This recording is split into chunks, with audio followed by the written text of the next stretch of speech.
Welcome to Sasquatch Recon. Today, we have an encounter story to tell from a lady that visited the Smoky Mountains in the fall of 2023. We are keeping her identity private. This encounter happened at the John Oliver cabin in Cades Cove. This encounter happened at sunset on a warm, early fall day. We will cover the history of the John Oliver cabin first, then tell her story. We will refer to her as Trithena Johnson in telling her encounter. What follows is a true encounter of the incident. Let's get into it with the history of the John Oliver cabin first. The Smoky Mountains Stick Man.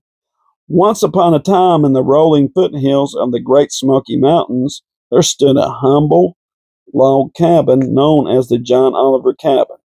Tucked away from the bustling Cades Cove Loop Road, this historical structure held within its walls the secrets of the first white settlers to call this picturesque valley home.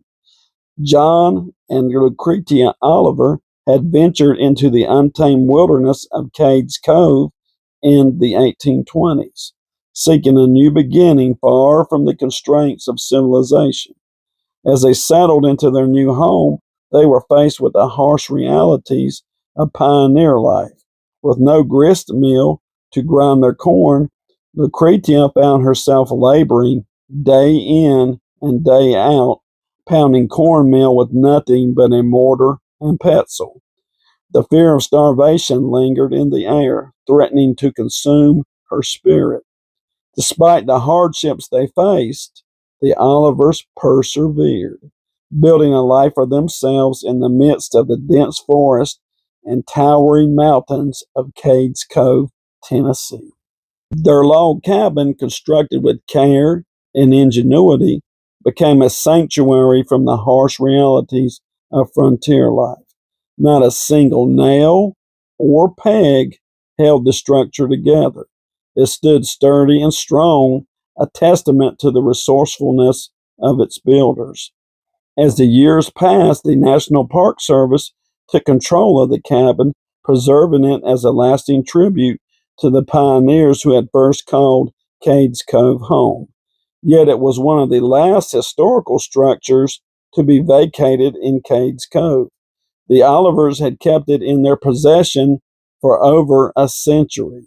The cabin held within its walls the echoes of their laughter, the warmth of their heart, and the love that had sustained them through the harshest of times.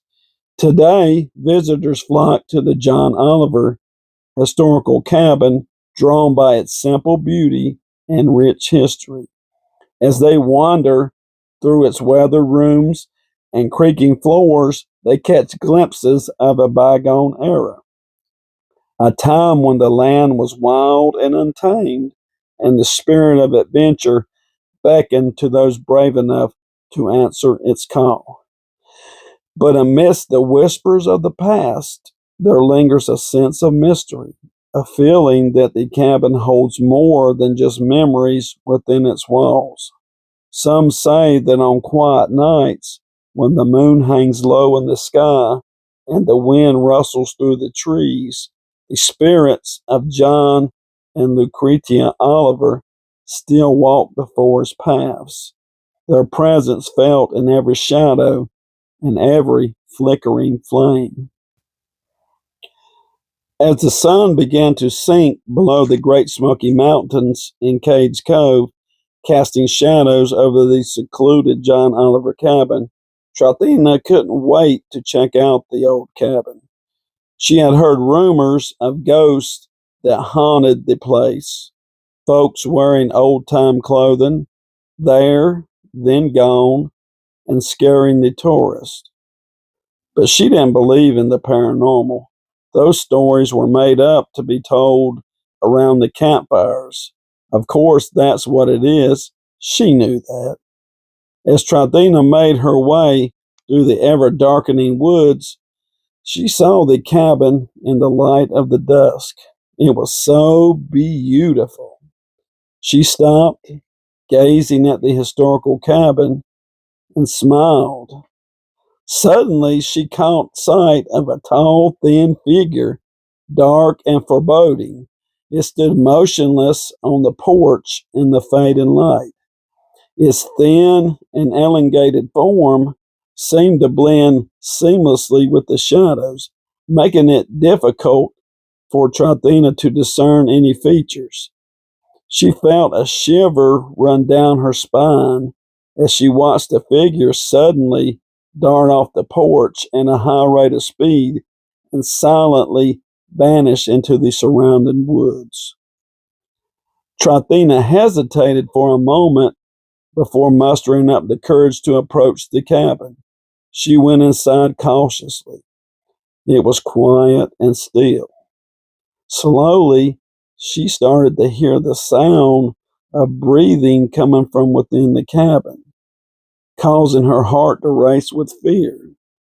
Trithena had had enough. Something just wasn't right. Something weird was going on. She stepped out onto the porch to head back, and that's when she spotted the stick man lurking between the trees, its eerie presence sending a wave of terror washing over her. Unable to contain her fear any longer, Trithena turned and fled back to her car, the image of the mysterious stick man burning itself into her mind. As she drove away from the Oliver cabin, she couldn't shake the feeling that she had stumbled upon something otherworldly and malevolent that lurked in the darkness. Somehow, she felt it wanted to be discovered. The mystery encounter left her questioning the boundaries of reality and the existence of things beyond our understanding. She would not doubt the paranormal world any longer, but she wanted no part of it.